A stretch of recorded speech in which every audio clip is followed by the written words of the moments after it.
Our theme today, once again, is from an East African to East Africa, advancing the political integration agenda. Of course, this convening seeks to generate a meaningful reflection for us as East Africans on the East African integration agenda and journey. We are here to assess where we stand. We are here to assess what remains undone and how leadership across generations, like you're seeing here, can contribute to realizing a politically and economically united East Africa. This integration must translate into improved livelihoods of our people, seamless trade, cross-border cooperation, and a shared prosperity for all East Africans. I dream of an East Africa where we are not divided and limited by our own borders, where we speak the same language, because people that speak the same language do not have time to fight one another. Then I dream of an East Africa where we have access to not just education, but quality education, and we are ready to become global players. I'm actually a child of the community. My father worked in the East African community, and one of the things I remember most was taking a train ride from Kampala to Mombasa. So I could still remember the landscapes in Kenya. I can almost name the train stations that we passed through. So for me, I lived in the community. So it's something I really believe in. And I would like to see it back. We have a big economic bloc from the Indian coast, Indian Ocean to the Atlantic. That's all one block. All these opportunities for East Africa. And I think it's our obligation to ensure that we allow our people to enjoy that cooperation.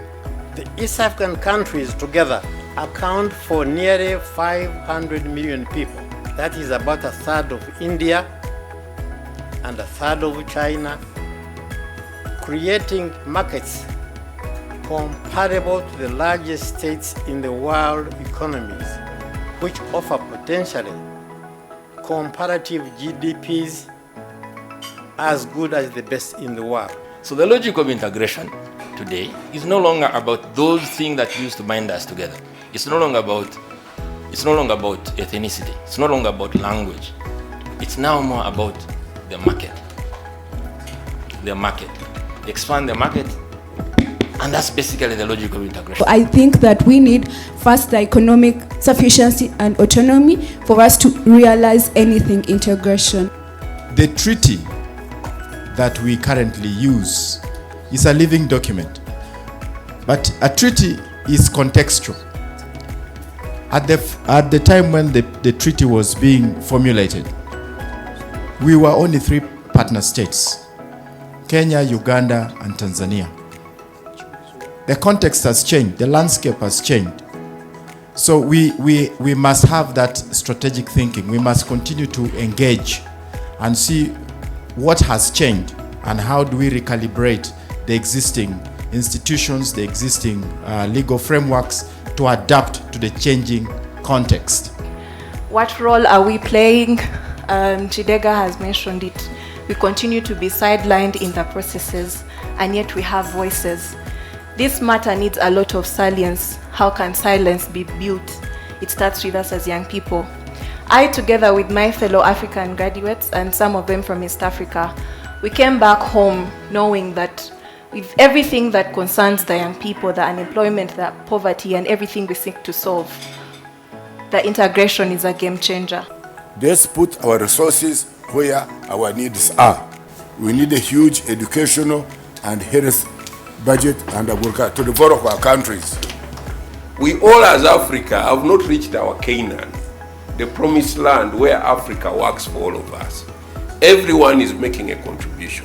Like Honorable Manya said, we have got to apply pressure to ensure that we have good governance as a driver of our societies and the promises. So as a ministry, I think we shall work with your leadership. Then you can organize your team, and we can talk to other commissioners and the teams so that we can give deeper information. So I commit to that, so that by the next time we are meeting, there is more enlightenment on a number of issues. Our own political voice and survival all depend on us being able to pool our physical, mental, and other forms of resources together so that we can have a voice that the world can listen to.